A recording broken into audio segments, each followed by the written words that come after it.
ब्राह्मण पत्नियां कह रही है, हे पार्वती, संसार में सेवते या पतिम प्रेमणा, जो स्त्री प्रेम से अपने पति की सेवा करती है उसी को कहते हैं पतिव्रता। जानती है पार्वती, पतिव्रता नारी के लिए अलग से कोई यज्ञ नहीं करना, पतिव्रता नारी के लिए अलग से कोई जप नहीं करना, पतिव्रता नारी के लिए कोई तीर्थ नहीं करना। क्यों पार्वती?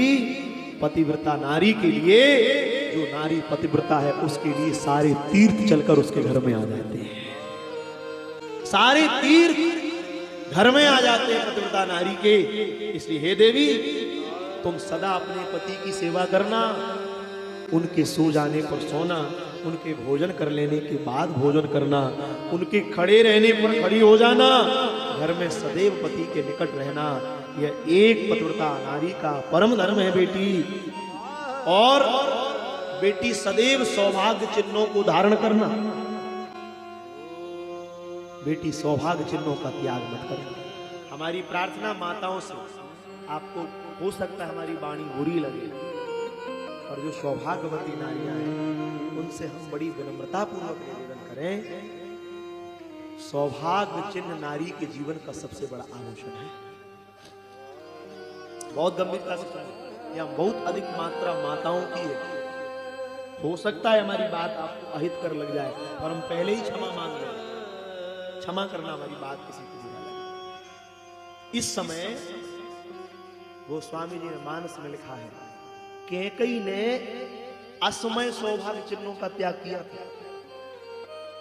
सायकाल की बेला हो रही थी, प्रदोष चल रहा है ना, ये प्रदोष की बेला चल रहा है। इस समय भगवान विश्वनाथ भगवती के साथ मृत्यु लोक में विचरण करते हैं।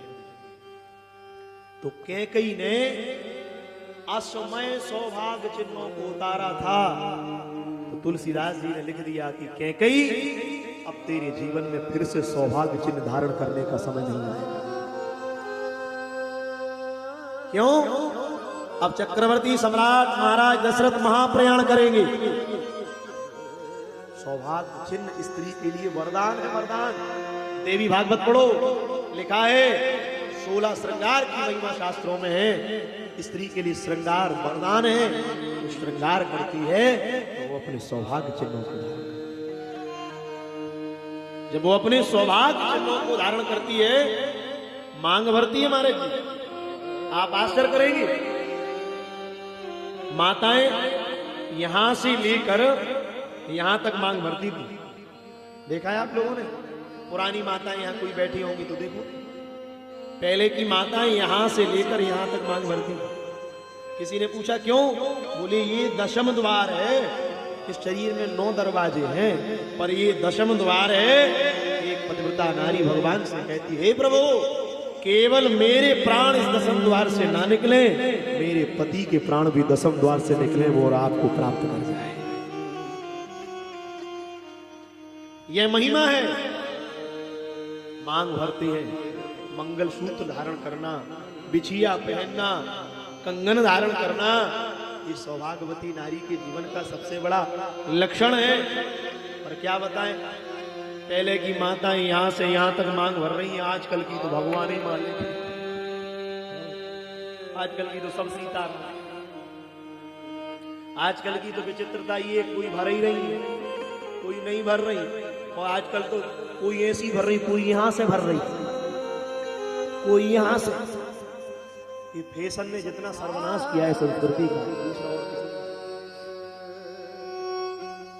कबीरदास जी ने लिखा है, भक्तों कभी ना छोड़िए निज पुरखन की रीत।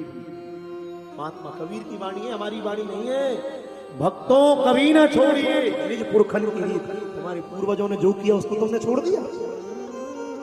अपने पूर्वजों की परंपरा का त्याग मत करो।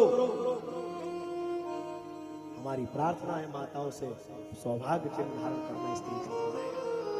वो नारी जो पातिव्रत का पालन करती है, भैया जी, महाराज मनु ने लिखा है, हमारी वाणी नहीं है।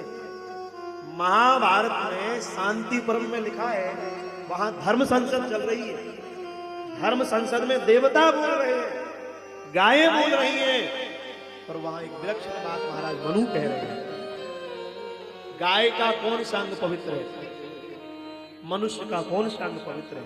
पुरुष का कौन सा अंग पवित्र है, अमुक जीव का कौन सा अंग पवित्र है। पर जब वहां महाराज मनु चर्चा कर रहे हैं तो क्या कह रहे हैं, बोले किसी ना किसी प्राणी का कोई ना कोई अंग पवित्र है, पर पतिव्रता नारी का पैर के अंगूठे से लेकर सिर के एक बाल तक प्रत्येक अंग उसका पवित्र है। ये पतिव्रता नारी की महिमा है, उसका प्रत्येक रोम रोम पवित्र है, क्योंकि उसने पतिव्रता पति की सेवा करे, पति को देवता माने। हाँ।